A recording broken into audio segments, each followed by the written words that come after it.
Wonderful, wonderful, wonderful. All right. Welcome, everyone. Welcome back to our weekly webinar series where we cover franchise industry. We cover all kinds of different things. And really, as we said last week in our first session, we wanted to cover things that are maybe more topical, things that maybe happen a little more frequently than we normally do our regular webinars, which are sort of longer and are more about SBA processes and changes and those types of things that you're used to. This allows us to get engaged and bring up things that maybe happened since we spoke last and get into a little bit more detail on some things because Fran data is really everywhere. We're doing a lot of different things out there in the world, and we want to share all that stuff with you. So I want to go ahead and share my screen, and I'm going to start us off with something that we did last week, which is we put out a request for the folks that attended to give us names for this session. And we thought, hey, let's crowdsource and see what people think would be interesting names. And for folks that submitted, thank you very much for submitting. I put the ones that I thought were the best up here. So more about franchising, a little bit of a play on my name was one. Small business, big impact. Fran Data Bites is one I put on here. I didn't think ultimately that conveyed the message that we were looking for. But thank you for submitting that. Diamond Dogs of SBA Lending. We had a Ted Lasso fan, so that made that. Where in the world, or in the franchising world, is Paul Santomorrow? So we had a Carmen Sandiego fan. So I thought there was really, really good engagement. We haven't picked one yet. So if you guys have any other names or things that are coming to mind for you, please send that in and we'll add that. Now, if you're out there thinking, oh my God, this thing looks amazing. Like, how did he put this together? How did he put together this list? And there's a dog looking at this. Well, there's a dovetail in this conversation about artificial intelligence. And we're not going to talk about AI on this call, but I think maybe in the future, maybe we'll do an AI show to just sort of see, what the changes are, what are some of the new tools out there, how are people using them? And of late, the image generation technology has really taken a huge leap forward. So I started with just a list of the topics that were given to me and created this graphic. And then I was able to say, all right, put it on a table and have a dog looking at it. And in fact, the first iteration of this had a different dog. And Melinda, who's on the call, didn't like this dog. She wanted a dachshund instead. So I just said, hey, give me a dachshund. And put a dachshund in there. And then it got really, really wacky because I said, okay, I gave it a picture of me. And this is where it kind of got off the rails a little bit. But I gave it a picture of me and I said, okay, make me holding it up the same sign facing the camera. It's not exactly me. It doesn't look like me. It's close. This guy's got a much better manicure, I think, than I do. So it's a little strange. But just the point here is that what you can do with this technology has just gone leaps and bounds just in the last month. And really what's impressive about this is that it keeps the text uniform from iteration to iteration. And that's something that these tools, if you're using them, you'll know that it's had a lot of problems with that in the past, but this stuff has really, really improved. So God, if you're out there, if you're a biz dev person listening to this, if you are doing any kind of copy or sending to folks, get creative again. You be fun. Even if you're an underwriter out there and you want to, do something fun for a meeting, this takes 5-10 minutes and the power of it's really incredible. So I just wanted to share that as kind of a funny to start things off with you guys today. I know in the webinar invitation, we talked a lot about the multi-unit franchise conference, and that was sort of the tease for this episode. And we're going to look at that in a sec. But we actually had something come out from Fran Data today, which I thought was super interesting. And I wanted to take a look at that with you guys. We just published a white paper on the soccer industry. And everybody can access this. This is live. We did a LinkedIn post on this morning. So if you guys are, Jesse likes more about franchising. I'm going to the chat to give you a link for this. And let me see, can I do this? I want to copy the link. I want to paste it in. There it is. So what you're seeing on screen is a white paper that we did about the soccer industry, and more specifically, this idea of small-sided soccer, which essentially says we're going to take a large size soccer field and we are going to subdivide that field into smaller, I think it's 5-on-5, games of soccer. And the headline from our LinkedIn post on this was from a profitability standpoint, from in organizing the play and working these teams, and from a revenue standpoint, increase the revenue of that field by 31 times by doing it this way. So this white paper is absolutely packed with everything you could ever want to know about soccer in the United States and where it's been and where it's going. 29-page white paper. We're not going to go through all of it, but I wanted you guys to be aware of it because you're going to be seeing all these different types of alternative sport brands. We did a pickleball white paper, I think, about 2 months ago. Now soccer. So, and in this is a lot of analysis of peers, which I'm going to give you a couple frames on, but both non-franchise and franchise peer analysis here. And so there are going to be a lot of franchise brands that I think you guys will recognize in this analysis. So if you're in the franchise lending space, if you're lending to any kind of sport brands or activity brands, I think that this white paper is going to be a good read for you. Looking at soccer participation over the last, I think 6 years in this chart, it's increased a ton. The overview that I didn't give in the beginning, the real turning point for soccer in the United States was when they hosted the World Cup. And I was much younger back then, but in 1994 was a big deal to have the World Cup in the United States. And actually, we looked at the attendance, and at that time, it was the highest ever attended World Cup was in 1994. So that was sort of the beginning of the soccer renaissance in America. It's been growing ever since then. This looks at every aspect of this small-sided soccer. So I just put out a couple different things. It really drives participation. You can get more people on the field. You get more games. The games are over faster. There's greater engagement. I can remember playing like traditional 11-on-11 soccer, and it's like everyone chases the ball and runs around. So like, who's really learning how to play soccer? Who's learning any kind of skills or teamwork or anything? By breaking down the game into these smaller bites, it's actually better for the kids and better financially for who's ever running the league or owning the space. And that's where it sort of turns to the business side of things. The white paper has an analysis of both franchise and non-franchise competitors in the space. And these are some names that I've heard from banks. So5 is one. I know I've heard Soccer 5 from lenders. They've asked about it. It's come across. Is it a franchise? Is it not? They're not a franchise in our analysis. So Soccer 5 is one. Power League is one that I had not heard of. So there's a whole analysis of non-franchise brands in here, but then also franchise peers. There aren't a ton of soccer franchised companies. This Soccer 5 is one of the new ones. But pickleball was one that we talked about. There are a bunch of new pickleball concepts, and we even look at Planet Fitness, Sky Zone, UFC in this, which are brands that I know some folks on the call have exposure to. So take a look at this white paper. It came out today. It was super interesting when I saw it, and I was like, hey, we're going on the call today. Might as well share it with the group. I also now, so having looked at AI dogs, having looked at the soccer white paper, as teased on our invitation, we just completed and were attended at the multi-unit franchise conference. That was last week.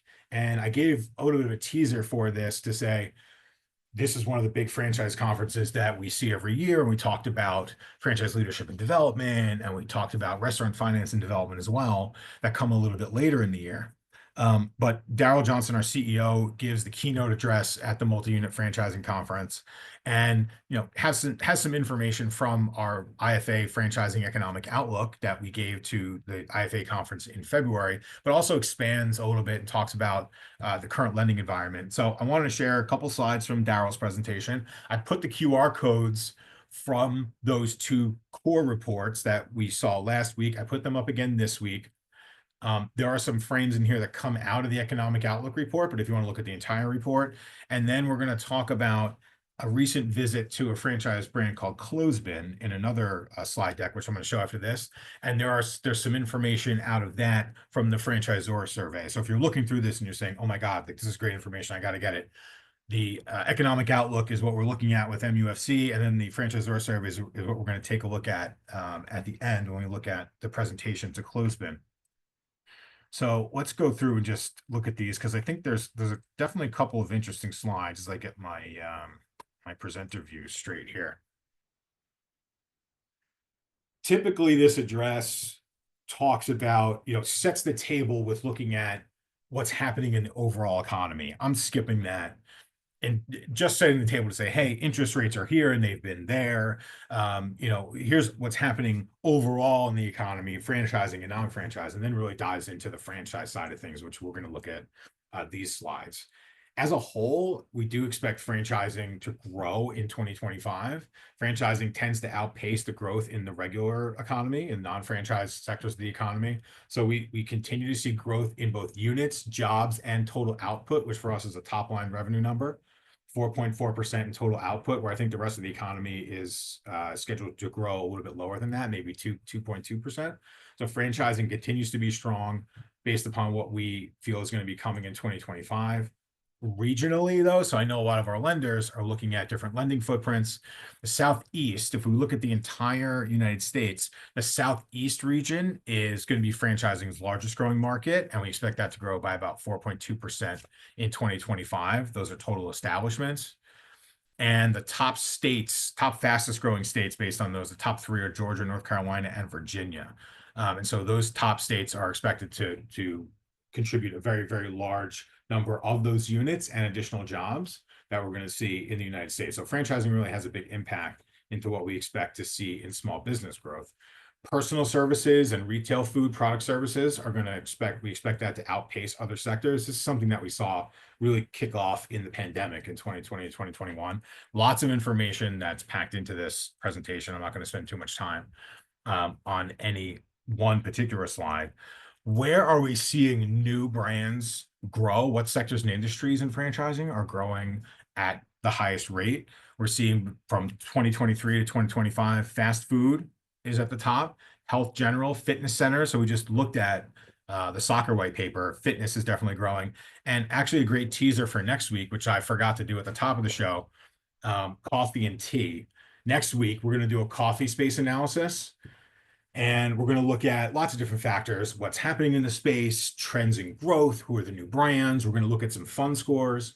And we're also going to have a guest on. We're going to have Taja Da from Lease Cake to come on and give us some different information, different perspectives from the ground in terms of what he's seeing with patronage and movement, because they get a lot of ground level data from stores as sort of a companion to how we look at the franchise space. I'm hoping we know that's a topical sector. We're getting a lot of requests on coffee brands.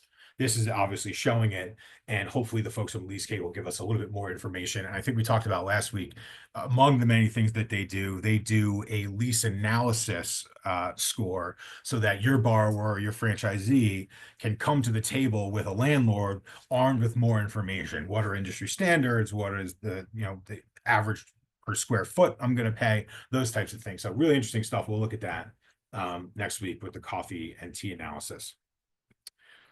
One thing that lenders have talked about, especially in the last 3 years, is this idea of rising and increasing investment costs.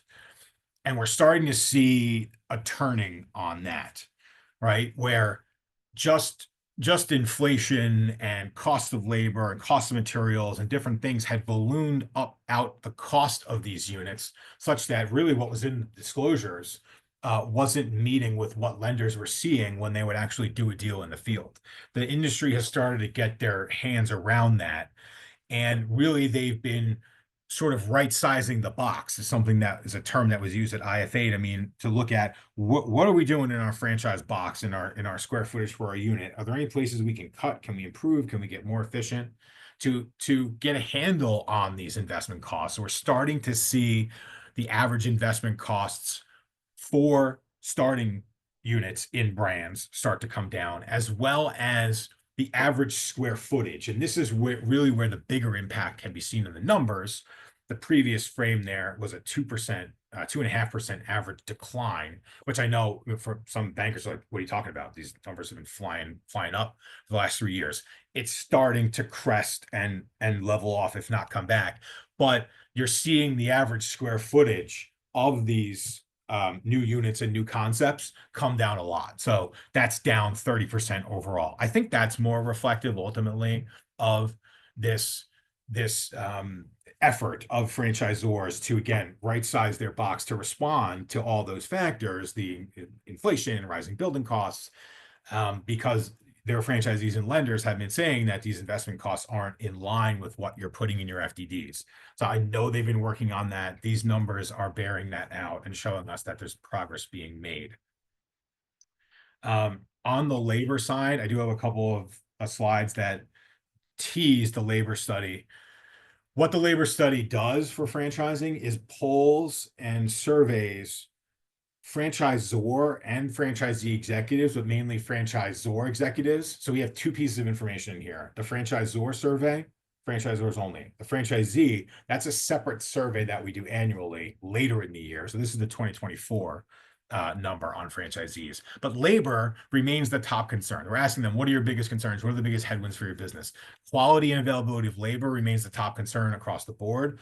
Or sales is a growing concern across both sides, top line revenue. Now, I know in fund reports, we have seen across the board challenges in bottom line profitability, right? So the top line revenues, if you look at our fund reports, the AUVs have been pretty strong across high performing brands, mid-tier brands.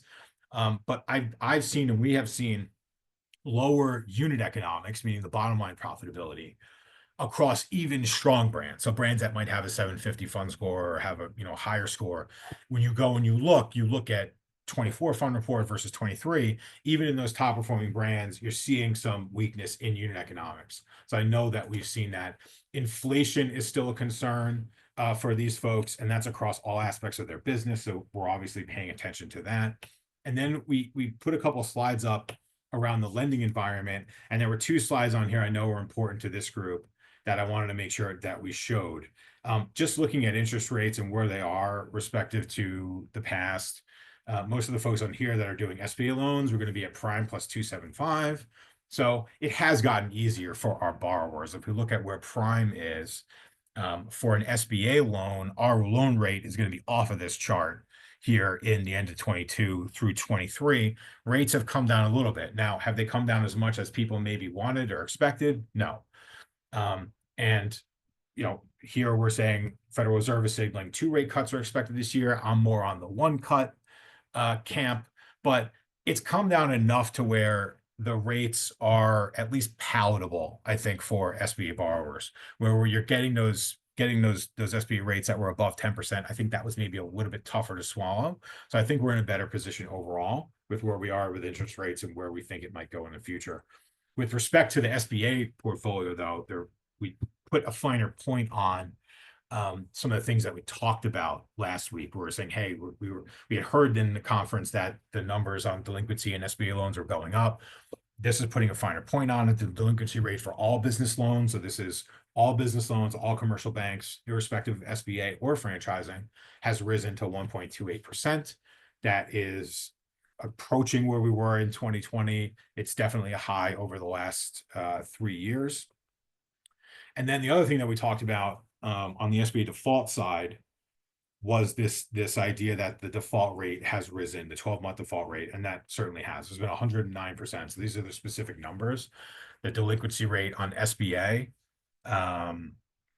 is up 109% in 18 months. So it was at 1.4%, and now it's up to 2.93%. So this is what the SBA is reacting to. This is what they are seeing. This is what the new administration and the folks that are coming in. This is one of the whys and why we're seeing some of the changes. We talked about it last week, but we didn't have the numbers. Those are the numbers. We also gave out awards to franchise systems that had the top scores in specific categories. I'm not going to share the scores, but they were high. Most of these are going to be above 900. So we give out a top score award. We had an honorable mention in both food. So we give this out in the food and the non-food category. 2 honorable distinctions in food. One was Pliable Bowls, extremely hot right now, brand. And the non-food category was the Joint Chiropractic. The winner in food was Marco's Pizza with the highest fund score, and the highest brand in non-food, I think, was a tie this year. It was a tie between Goddard School and Primrose. So those are obviously super strong franchise brands, and that's a quick and dirty of MUFC. All the, as I said, the QR codes in the beginning have the reports, the core reports that we put out on the economic outlook and the survey that powered that presentation by Daryl. But really good conference. We get to meet a lot of folks there, and there's actually a lot of lenders that go there. Um, Maybe not always having a booth or sponsoring, but we definitely connected with a lot of our lender clients as well as franchisors at MUFC. So it's a really, really great event. I want to finish up with a couple of slides from a presentation that our president, Edith Wiseman, gave recently at the Clothesbin Conference. Now, what is a Clothesbin Conference? Well, the Clothesbin is a franchise brand. And as some folks know, we often have franchisors that throw their own conferences, right? They get their franchisees in, they do training, they'll have lenders come in, they'll talk about financing, they'll talk about growth, talk about challenges. Well, franchise brand named Clothesbin had Edith come out to their annual conference, and this was also last week. And I just thought it was really cool to see, like, what are some of the things that are being talked about inside of these franchisee events, right? What are the messages that we're sending to those folks? What are they seeing? Where are they getting their counsel?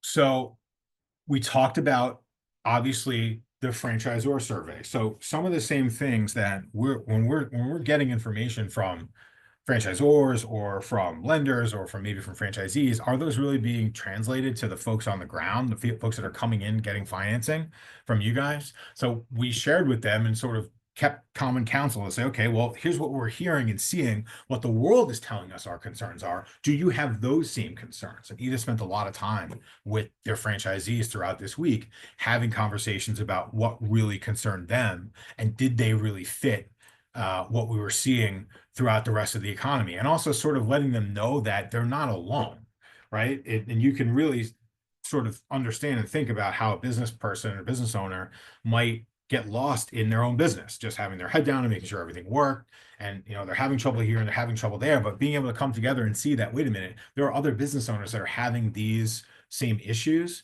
that we're not alone in that way, really has a lot of value for the franchisees. And the franchisors are waking up to the value of having someone like Edith or Fran Data or even lenders come and speak. And that's an opportunity too, if you're out there and you're a biz dev person and you're out there working for a bank, talk about these opportunities with franchisors. They're out there, you might not know about them, to be able to get in front of brands and maybe speak or sponsor an event there. And also, what we're not talking about here, sometimes there are franchisee organizations. So large groups of franchisees that get together regionally or within a franchise system. And those are also opportunities to get in front of folks. So pay attention to that within the franchisee and the franchisor ecosystem. We talked about emerging brands as a whole and really gave some great information to this group on emerging franchise brands and how they make up the overall franchise universe.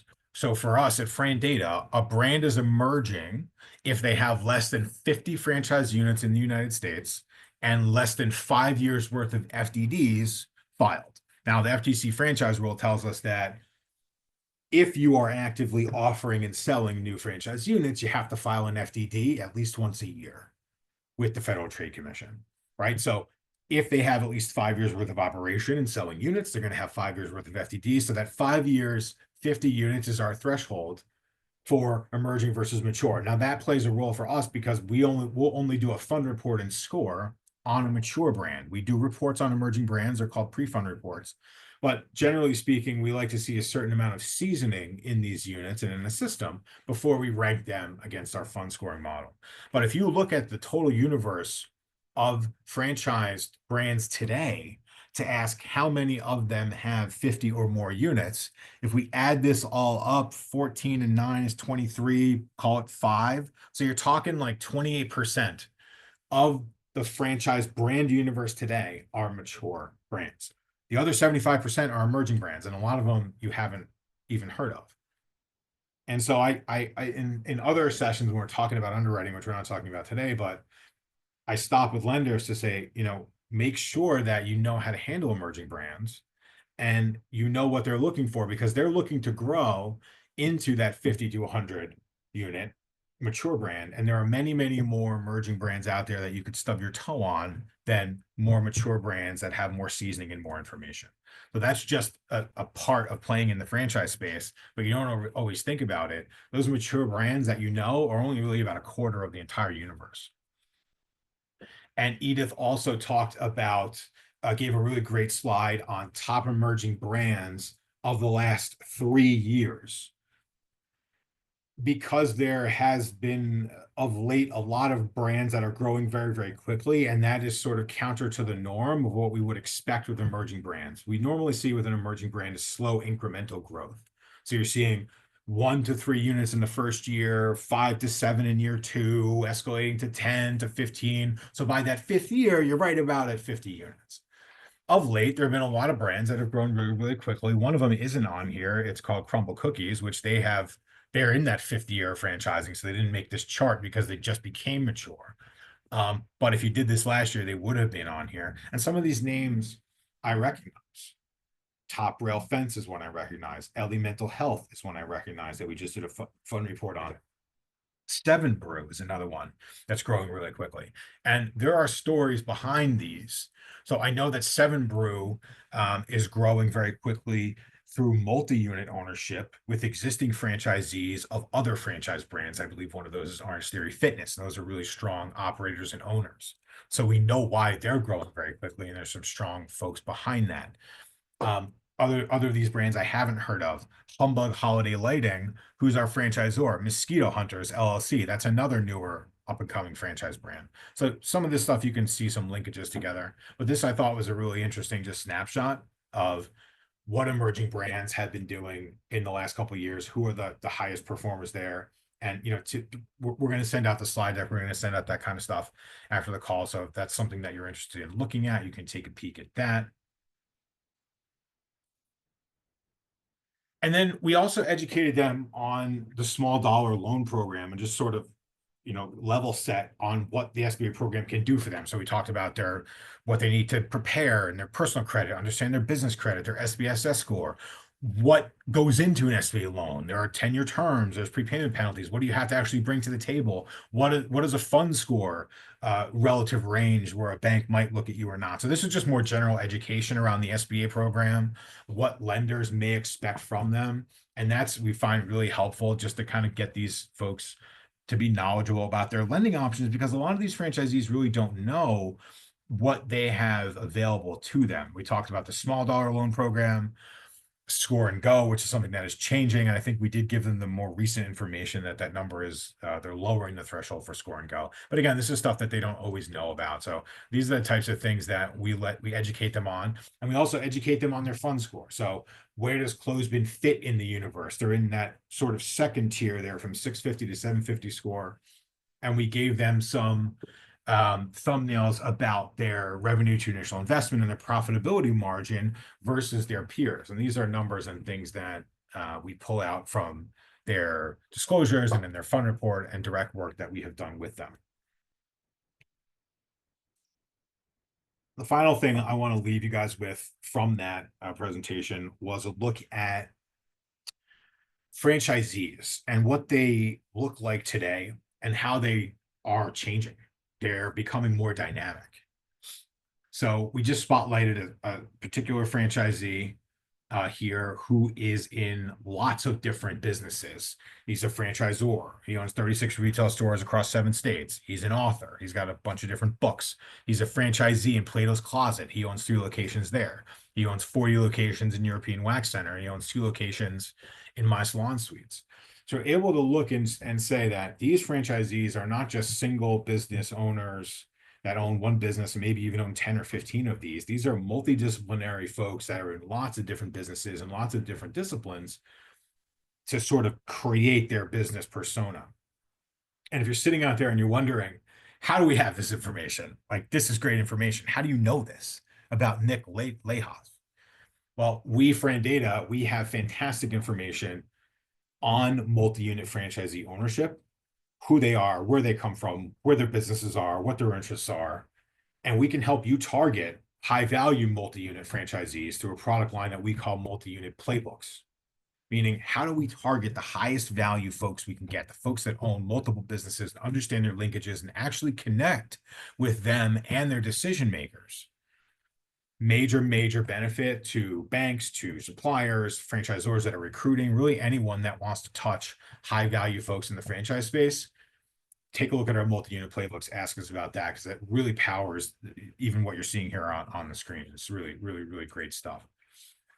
And the final two things I'll leave you with are private equity and franchising. And this is sort of the other side of that. Yeah, franchisees are becoming really complex, but we're also seeing private equity invest as franchisees, not just owning the whole franchise. I want to buy the whole franchise, or I'm going to come in and I'm going to be a franchisee as private equity. And we're seeing that even though 30 to 45% of franchisees are owned by PE, we're seeing a lot of franchisees within that. So Jim and Nick's Barbecue, or Capital bought in, Bluff City Soap, Canine Resorts.